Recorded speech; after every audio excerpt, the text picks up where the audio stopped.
स्वागत है दोस्तों मेरे YouTube चैनल में। आज हम सुनेंगे बेताल पच्चीसी की 12वीं कहानी, जिसका नाम है यश केतु की कथा। तो चलिए दोस्तों शुरू करते हैं। इस बार भी वही क्रम चला। राजा विक्रमादित्य ने शीशम वृक्ष से बेताल को उतारा और उसे अपने कंधे पर डालकर ले चला। रास्ते में फिर से बेताल ने मौन भंग किया। राजन, तुम अपनी अनुद्विग्नता से मेरे प्रिय बन गए हो, इसलिए सुनो, मैं तुम्हारी प्रसन्नता के लिए तुम्हें यह रोचक कथा सुनाता हूँ। पुराने समय में अंग देश में यशकेतु नाम का एक राजा था। वह राजा पराक्रमी था। अपने बाहुबल से वह बहुत से राजाओं पर विजय प्राप्त कर चुका था। उस राजा का एक मंत्री था जो देवताओं के गुरु बृहस्पति के समान बुद्धिमान था। उसका नाम था दीर्घदर्शी। उस मंत्री के हाथों अपना राज्य निष्कंटक सौंपकर वह राजा केवल सुख भोगों में ही आसक्त रहने लगा। वह अधिकांशतः अंतपुर में ही रहता, कभी राज्यसभा में न आता, स्त्रियों के बीच रंगीली गीत सुनता, हितैषियों की बात न सुनता, निश्चिंत होकर वह रनिवास में ही रमा रहता था। यद्यपि महामंत्री दीर्घदर्शी ने उसके राज्य का चिंता भार वहन करता हुआ दिन रात एक कर रहा था, फिर भी लोग इस तरह का अपवाद फैलाने लगे कि यशकेतु तो अपने नाम मात्र का राजा रह गया है। मंत्री उसे व्यसनों में डालकर स्वयं ही राज्यश्री का भोग कर रहा है। लोगों के ऐसे विचार जानकर एक मंत्री अपनी पत्नी मेघविनी से कहा, प्रिय, यद्यपि राजा सुख भोग में लिप्त है और मैं उसका कार्यभार वहन कर रहा हूँ, तथापि लोग ऐसा अपवाद फैला रहे हैं कि मैं उसका राज्य हड़प रहा हूँ। जनापवाद झूठा भी हो तो भी वह बड़ा हानिकारक होता है। जनापवाद के कारण ही भगवान राम द्वारा सीता को त्यागना पड़ा था। अतः तुम मुझे सलाह दो कि ऐसी अवस्था में मुझे क्या करना चाहिए। अपने स्वामी की परेशानी जानकर उस धीर स्वभाव और अपने नाम के अनुकूल आचरण करने वाली मेघावेनी ने कहा, महामती, युक्तिपूर्वक राजा से पूछकर आपको तीर्थयात्रा के बहाने कुछ समय के लिए विदेश चले जाना चाहिए। इस प्रकार निष्पृह होने के कारण आपके बारे में जो लोग लोकापवाद फैला रहे हैं वह मिट जाएगा और आपके न रहने पर राजा भी स्वयं अपना राजकाज देखने लगेंगे। उस बाद धीरे धीरे उनके व्यसन भी दूर हो जाएंगे। फिर जब आप लौटकर आएंगे और मंत्री का पद संभालेंगे तब आपको कोई दोष न देगा। पत्नी के ऐसा कहने पर मंत्री बोला, तुमने ठीक कहा प्रिय, मैं बिल्कुल ऐसा ही करूँगा। तब वह राजा के पास गया और बातों ही बातों में उसने राजा से कहा, राजन, आप मुझे कुछ दिनों के लिए छुट्टी दे दें जिससे मैं तीर्थयात्रा पर जा सकूं, क्योंकि धर्म में मेरी बहुत आस्था है। यह सुनकर राजा ने कहा, ऐसा मत करो मंत्रीवर, तीर्थयात्रा के बिना भी घर में रहते हुए दान आदि करके तुम पुण्यफल प्राप्त कर सकते हो। मंत्री बोला, दान आदि के द्वारा तो अर्थ शुद्धि ही पाई जा सकती है राजन, किंतु तीर्थों से अनश्वर शुद्धि प्राप्त होती है। अतः बुद्धिमान लोगों को चाहिए कि वे यौवन के रहते हुए ही तीर्थयात्रा कर ले। शरीर का कोई भरोसा नहीं है, समय बीत जाने पर फिर तीर्थयात्रा कैसे हो सकती है। मंत्री जब इस प्रकार राजा को समझाने का प्रयास कर रहा था तभी प्रतिहारी वहाँ पहुँचा और राजा से बोला, स्वामी, दोपहर का समय हो चुका है, अतः आप उठकर स्नान कर ले, क्योंकि स्नान का समय बीतता जा रहा है। यह सुनते ही राजा स्नान के लिए उठकर खड़ा हो गया। यात्रा के लिए तैयार मंत्री ने भी उसे प्रणाम करके वहाँ से चला आया। मंत्री ने घर आकर जैसे तैसे अपनी पत्नी को मनाया, क्योंकि वह स्वयं भी उसके साथ चलने का आग्रह कर रही थी। फिर वह अकेला ही यात्रा के लिए चल पड़ा। अनेक देशों में घूमता घूमता हुआ और तीर्थों की यात्रा करता हुआ वह मंत्री पौंड देश में जा पहुंचा। उस देश के एक नगर में समुद्र किनारे एक शिव मंदिर था। दीर्घदर्शी उस मंदिर में पहुंचा और वहाँ मंदिर के आंगन में बैठकर श्रम की थकान दूर करने लगा। वहाँ देवताओं के पूजन के लिए आए हुए निधि दत्त नामक एक वानिक ने दीर्घदर्शी को देखा, जो दूर से आने के कारण धूल से भरा हुआ था और कड़ी धूप के कारण कुम्हला गया था। मंत्री को ऐसी अवस्था में यज्ञोपवीत पहनने एवं उत्तम लक्षणों वाला देखकर वानिक ने उसे कोई श्रेष्ठ ब्राह्मण समझा और सत्कार पूर्वक उसे अपने घर ले आया। घर ले आकर उस वानिक ने मंत्री को स्नान कराया। उत्तम भोजन आदि से सत्कार करने के बाद जब वह विश्राम कर चुका तो उससे पूछा, श्रीमंत, आप कौन हैं, कहाँ के रहने वाले हैं और कहाँ जा रहे हैं। तब दीर्घदर्शी ने उससे गंभीरतापूर्वक कहा, मैं एक ब्राह्मण हूँ और तीर्थयात्रा करता हुआ यहाँ आया हूँ। तब व्यापारी निधिदत्त ने दीर्घदर्शी से कहा, हे ब्राह्मण श्रेष्ठ, मैं व्यापार करने के लिए सुवर्ण द्वीप जाने वाला हूँ, इसलिए तुम मेरे घर में तब तक ठहरो जब तक कि मैं लौटकर नहीं आ जाता। तुम तीर्थयात्रा से थके हुए हो, यहाँ रहकर विश्राम भी कर लोगे। यह सुनकर दीर्घदर्शी ने कहा, फिर मैं यहाँ ही क्यों रहूँ श्रीमंत, मैं तो सुखपूर्वक आपके साथ ही चलूँगा। इस पर उस सज्जन वानिक ने कहा, ठीक है, यदि आपकी ऐसी इच्छा है तो यही करो। बहुत समय बाद दीर्घदर्शी को उसके यहाँ सोने का नरम शैया मिली थी, इसलिए वह बिस्तर पर पड़ते ही चैन की नींद सो गया। अगले दिन वह उस व्यापारी के साथ समुद्र तट पर गया और व्यापारी के सामग्री से लदे जहाज में बैठा। अनेक द्वीपों की यात्रा करता और आश्चर्यजनक एवं भयानक समुद्र को देखता हुआ वह सुवर्ण द्वीप जा पहुँचा। कहा तो महामंत्री का पद और कहा समुद्र का लांघना। किसी ने सच ही कहा तो है, अपयश से डरने वाले सज्जन क्या नहीं करते। दीर्घदर्शी ने उस वानिक निधिदत्त के साथ खरीद बिक्री करते कुछ समय उस द्वीप में निवास किया। उस वानिक के साथ जब वह जहाज पर बैठा वापस लौट रहा था, तब उसने समुद्र की लहर के पीछे उठते हुए कल्पवृक्ष को देखा। उस वृक्ष की शाखाएं मूंगे की तरह सुंदर थी, उसके स्कंद सुवर्ण जैसे चमचमाते हुए थे और वह मनोहर मणियों वाले फल एवं पुष्पों से शोभित था। उस वृक्ष के स्कंद पर उत्तम रत्नों से युक्त एक पर्यक पड़ा हुआ था, जिस पर लेटी हुई एक अद्भुत आकार वाली सुंदर कन्या को उसने देखा। वह भी उस कन्या के बारे में सोच ही रहा था कि कन्या वीणा उठाकर एक गीत गाने लगी, जिसके बोलों का भावार्थ कुछ इस प्रकार था, मनुष्य का कर्म का जो बीज पहले बोता है वह नीचे ही उसका फल भोगता है। पहले किए हुए कर्मों के फल को विधाता भी नहीं टाल सकता। वह अलौकिक कन्या कुछ देर इस प्रकार गाकर उस कल्पवृक्ष जिस पर वह लेटी थी उस पर्यक सहित समुद्र में विलीन हो गई। दीर्घदर्शी ने सोचा, यहाँ आज मैंने यह कैसा अद्भुत और अपूर्व दृश्य देखा। कहाँ यह समुद्र और कहाँ दिखकर विलीन हो जाने वाली गाती हुई अलौकिक स्त्री एवं वृक्ष। ऐसे अनेक आश्चर्यों की खान यह समुद्र सचमुच वंदनीय है। लक्ष्मी, चंद्रमा, परिजात आदि भी तो इसी से निकले थे। ऐसा सोचकर दीर्घदर्शी अचरज में पड़ गया। यह देखकर नाविकों ने कहा, श्रीमंत, आप शायद उस कन्या को देखकर आश्चर्यचकित हो रहे हैं। यह उत्तम कन्या तो इस प्रकार यहाँ अक्सर दिखाई पड़ती है। यह दिखाई देती है और फिर समुद्र में ही विलीन हो जाती है। क्योंकि आपने इसे पहली बार देखा है, इसलिए ऐसा आश्चर्य व्यक्त कर रहे हैं। हाँ, शायद यही बात है, दीर्घदर्शी बोला और उसी दिशा में देखता हुआ खामोश हो गया। काफ़ी देर तक चलने के बाद अंततः जहाज ने लंगर डाला। दीर्घदर्शी उस व्यापारी निशिदत्त के साथ समुद्र के पार पहुंचा। किनारे पहुंचकर व्यापारी निधिदत्त ने जहाज से सारा माल असबाब उतरवाया। दीर्घदर्शी भी निशिदत्त के साथ उसके घर पहुंचा, जहाँ हंसी खुशी छाई हुई थी। थोड़े दिन निशिदत्त के यहाँ ठहरकर दीर्घदर्शी ने उससे कहा, मैंने तुम्हारे यहाँ सुखपूर्वक बहुत दिन तक विश्राम किया, अब मैं अपने देश जाना चाहता हूँ, तुम्हारा कल्याण हो। निधिदत्त उसे जाने नहीं देना चाहता था, किंतु दीर्घदर्शी का आग्रह उसे स्वीकार करना ही पड़ा। दीर्घदर्शी से उसे समझा बुझाकर वहाँ से चल पड़ा।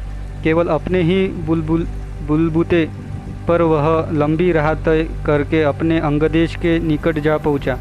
नगर के बाहर आए दीर्घदर्शी को उन गुप्तचरों ने देखा, जिन्हें राजा यशकेतु ने उसकी खोज खबर लेने के लिए पहले से ही नियुक्त कर रखा था। गुप्तचरों ने जाकर राजा को खबर पहुंचाई। मंत्री के बिछड़ने से राजा दुखी था, अतः वह स्वयं ही उसकी आगवानी हेतु नगर के बाहर पहुंचा और उसके गले लगकर उसका अभिनंदन किया। दीर्घदर्शी को महल में लाकर राजा ने उसकी यात्रा का वृत्तांत पूछा तो दीर्घदर्शी ने सुवर्णद्वीप तक के मार्ग का सारा वृत्तांत उसे सुनाया। इतने में उतरती हुई उस अलौकिक कन्या का वृत्तांत भी उसने राजा को सुनाया, जो अद्वितीय सुंदरी थी और इसे कल्पवृक्ष पर बैठकर उसने गाते देखा था। उस कन्या की रूप राशि का वृत्तांत सुनकर राजा इस प्रकार कामवश हो गया कि उसके बिना अब उसे अपना जीवन निष्फल पड़ने लगा। उसने मंत्री को एकांत में ले जाकर कहा, उस कन्या को देखे बिना मैं जीवित नहीं रह सकूंगा, अतः मैं तुम्हारे बताए मार्ग से उसके पास जाता हूँ। तुम न तो इस काम से मुझे रोको और न ही मेरे साथ चलो। मैं छिपकर अकेला ही वहाँ जाऊँगा।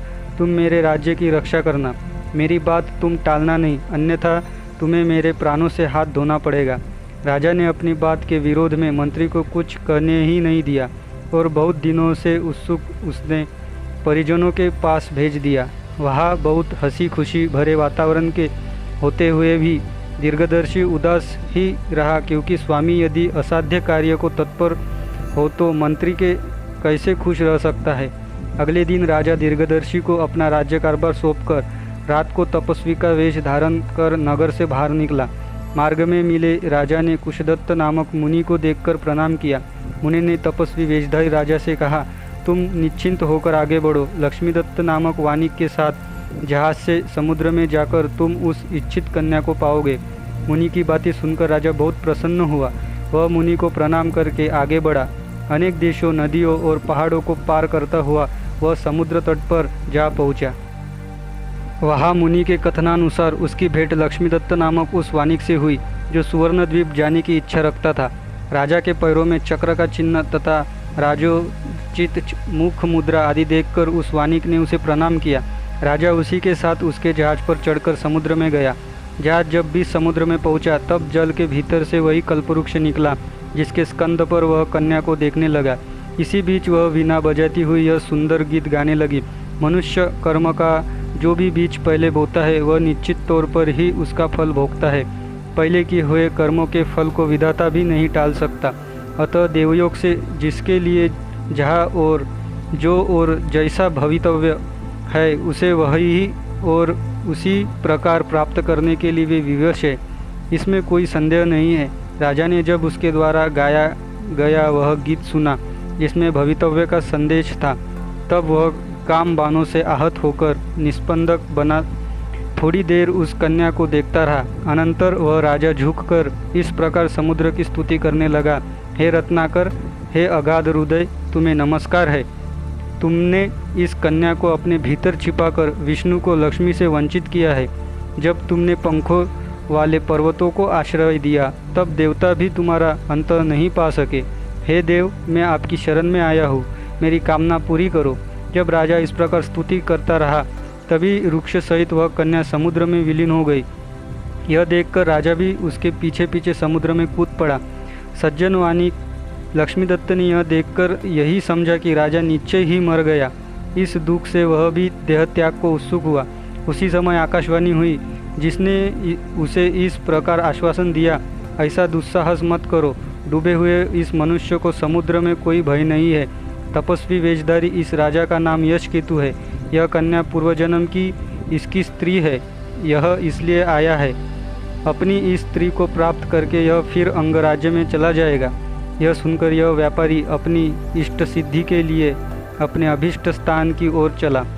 उधर डूबे हुए राजा यशकेतु को उस महासमुद्र में अकस्मात एक अलौकिक नगर देखकर बहुत आश्चर्य हुआ। वहाँ जगमगाती मणियों के खंभों वाले, सुवर्ण से दमकती दीवारों वाले और मोतियों की जाली से युक्त खिड़कियों वाले प्रासाद थे।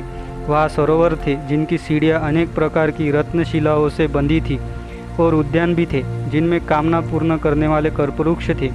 इन सबसे वह नगर अत्यंत शोभित हो रहा था। राजा ने हर घर में जाकर अपनी प्रिया की खोज की, किंतु वह उसे कहीं दिखाई न दी। तब वह एक ऊंचे मणि भवन पर चढ़ गया और उसका द्वार खोलकर भीतर जा पहुंचा। भीतर उसने एक उत्तम रत्नों वाले पर्यक सिर से पांव तक चादर ओढ़े किसी को सोते हुए देखा। कहीं यही तो नहीं है, ऐसा सोचते हुए उसने जैसे ही उसके मुंह से चादर हटाई, उसने अपनी मनचाही स्त्री को ही देखा। मुख से चादर हटाते ही वह सुंदरी अचक चाकर उठ बैठी और घबराई हुई नज़रों से राजा को देखने लगी। फिर उसने राजा से पूछा, आप कौन हैं और इस अमग्य रसातल में आप कैसे आ पहुँचे? आपके शरीर पर तो राज चिन्ह अंकित है, फिर आपने यह तपस्वी का वेश क्यों बना रखा है? हे महाभाग, यदि मुझ पर आपकी कृपा हो तो मुझे यह बतलाए। तब राजा ने अपना परिचय दिया और आने का उद्देश्य भी बता दिया। फिर उसने उस सुंदरी से अपना परिचय देने को कहा तो सुंदरी बोली, हे महाभाग, मैं विदाधरों के राजा सौभाग्यशाली मृगासेन की कन्या मृगांगवती हूँ। मेरे पिता न जाने किस कारण से मुझे इन नगर में अकेली छोड़कर नगरवासियों सहित जाने कहाँ चले गए हैं। इसलिए इस सुनी बस्ती में जीन लगने के कारण मैं समुद्र पर उतरकर यांत्रिक कल्पवृक्ष पर बैठी भवितव्य की गीत गाया करती हूँ। मृगांकवती के ऐसा कहने पर उस मुनि की बातें स्मरण करते हुए राजा ने उसे अपनी प्यार भरी बातों से इस तरह से रिझाया कि प्रेमवश होकर उसने उसी समय उस वीर राजा की पत्नी बनना स्वीकार कर लिया, किंतु साथ ही एक शर्त भी लगा दी।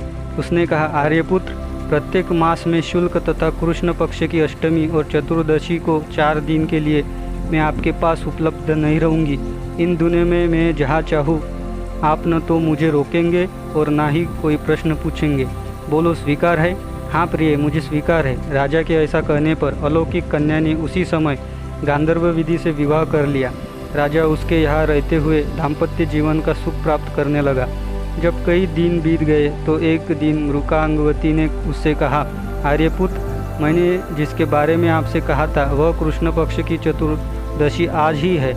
मैं काम से कई बार जा रही हूँ, आप यही मेरी प्रतीक्षा कीजिए। किंतु स्वामी, यहाँ रहते हुए आप उस फटिक के भवन में मत जाना, क्योंकि वहाँ की वादी में गिरते ही आप भूलोक में पहुँच जाएंगे। इस प्रकार राजा को समझा बुझाकर वह नगर से बाहर चली गई।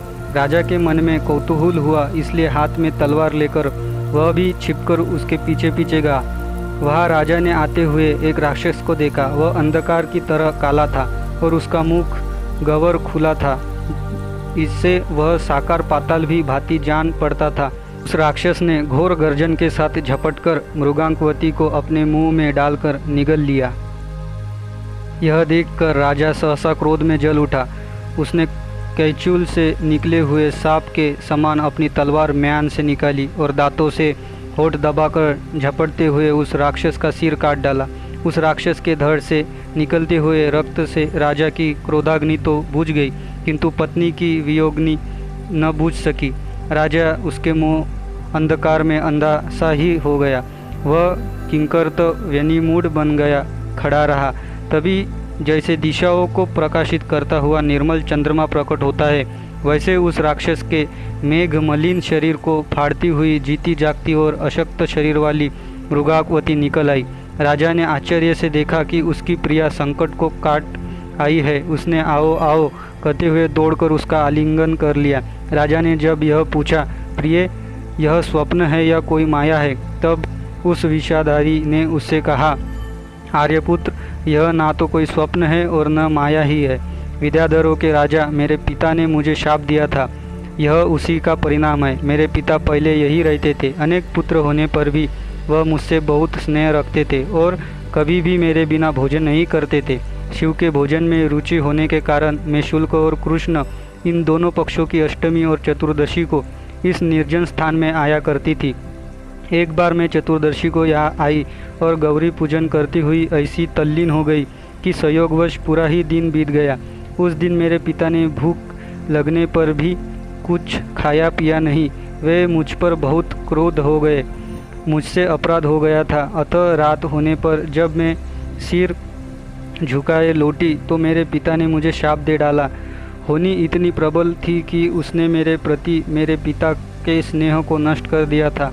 उन्होंने कहा, जिस प्रकार तुमने मेरी उपेक्षा करके आज मुझे दिन भर भूखा रखा, उसी प्रकार हर माह की केवल अष्टमी और चतुर्दशी तिथियों को जब तुम शिव भोजन के लिए नगर के बाहर जाओगी, कृतांत संत्रास नाम का राक्षस तुम्हें निगल जाएगा, किंतु तुम बार बार उसका हृदय फाड़कर बाहर जीवित निकल आओगी। तुम यहाँ अकेली ही रहोगी और तुम्हें न तो मेरे शाप का स्मरण होगा न निगले जाने का कष्ट ही। जब मेरे पिता मुझे इस प्रकार शाप दे चुके, तब मैंने अनुनय विनय करके कुछ देर बाद उन्हें प्रसन्न किया। तब उन्होंने ध्यान करके इस प्रकार शाप के छूटने की बात कही, जब अंगदेश का राजा यशकेतु तुम्हारा पति बनेगा और तुमको राक्षस के द्वारा निगल गई देखकर उसे मार डालेगा, तब उसके हृदय को फाड़कर निकली हुई तुम इस शाप से मुक्त हो जाओगी। तभी तुम्हें इस शाप का और अपनी सारी विद्याओं का स्मरण हो जाएगा। इस प्रकार शाप से छुटकारे की बात बतलाकर और मुझे अकेली छोड़कर मेरे पिता भूलोक में निषद पर्वत पर चले गए। तब से मैं शाप से मोहित हो वैसा ही करती हुई यहाँ पड़ी थी। आज उस शाप से मेरा छुटकारा हो गया है। मेरी सारी स्मृतियाँ लौट आई है। अब मैं निषद पर्वत पर अपने पिता के पास जा रही हूँ। शाप से मुक्त होने के बाद हम लोग फिर अपनी गति को प्राप्त हो जाते हैं। हम विद्याधरों में ऐसी ही प्रणाली है।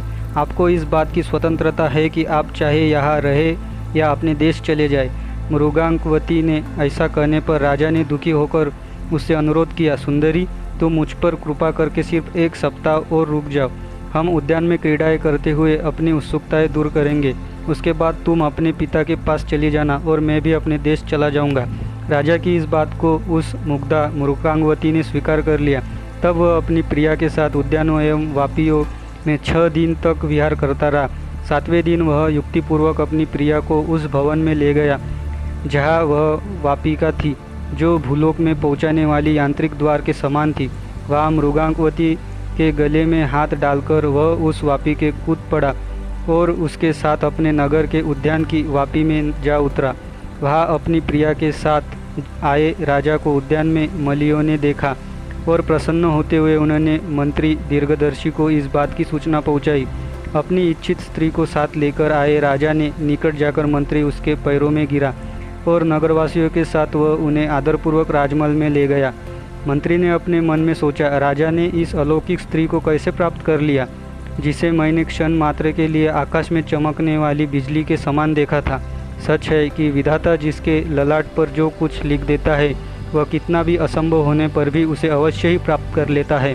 मंत्री जब ऐसा सोच रहा था तब दूसरे नागरिक भी राजा के वापस आने से प्रसन्न हो रहे थे और उस अलौकिक स्त्री की प्राप्ति के कारण आश्चर्य कर रहे थे। सप्ताह भर का समय कैसे अमोद प्रमोद में बीत गया, राजा और मृगांकवती को पता ही नहीं चला। 7 दिन बाद एकाएक मृगांकवती को अपने पिता के पास जाने की याद आई और उसने विद्याधरों की गति प्राप्त करके इच्छा की, किंतु अब उसे आकाश में उड़ने की विद्या स्मरण नहीं आई। यह जानकर उसे बहुत दुख पहुंचा। वह उदास रहने लगी। राजा ने जब उससे उदास रहने का कारण पूछा तो उसने बताया, आर्यपुत्र, शाप से मुक्त होने पर भी मैं इतने दिनों तक तुम्हारी प्रीति के कारण यहाँ रह गई हूँ। इससे अपनी विद्या को भूल गई हूँ और मेरी अलौकिक गति भी नष्ट हो गई है। यह सुनकर राजा यशकेतु बहुत प्रसन्न हुआ। अपनी विद्याधरी पत्नी के हमेशा उसके साथ रहने की कल्पना से उसके मन में आनंद से लड्डू फूटने लगे। अपनी प्रिया को इतने कष्ट उठाकर यहाँ लाया हूँ, अब वह हमेशा यही रहेगी क्योंकि अपनी मायावी शक्तियाँ अब वह भूल चुकी है। राजा ने दीर्घदर्शी को बताया। यह सुनकर दीर्घदर्शी अपने घर गया और उसी रात सोते समय हृदय फट जाने की उसकी मृत्यु हो गई। दीर्घदर्शी की मौत से राजा को बहुत शोक हुआ, किंतु समय बहुत बलवान होता है, वह भारी से भारी शोक को धीरे धीरे समाप्त कर देता है। राजा भी दीर्घदर्शी की मृत्यु के गम भूलता गया और मृगांकवती के साथ रहकर बहुत दिनों तक राजा राजकाज चलाता रहा। यह कथा सुनाकर विक्रम के कंधे पर बैठे बेताल ने उससे पूछा, राजन, अब तुम मुझे यह बतलाओ कि राजा यशकेतु का वैसा अभ्युदय होने पर भी उसके महामंत्री दीर्घदर्शी का हृदय क्यों विदीर्ण हो गया? क्या उसका हृदय इस शोक से फट गया कि उसे वह अलौकिक स्त्री नहीं मिल सकी, अथवा वह राज्य की इच्छा रखता था, या राजा के वापस लौट आने से उसे जो दुख हुआ उसके कारण? राजन, जानते हुए भी यदि यह तुम मुझे नहीं बतलाओगे तो तुम्हारा धर्म नष्ट हो जाएगा और शीघ्र ही तुम्हारा सिर खंड खंड हो जाएगा।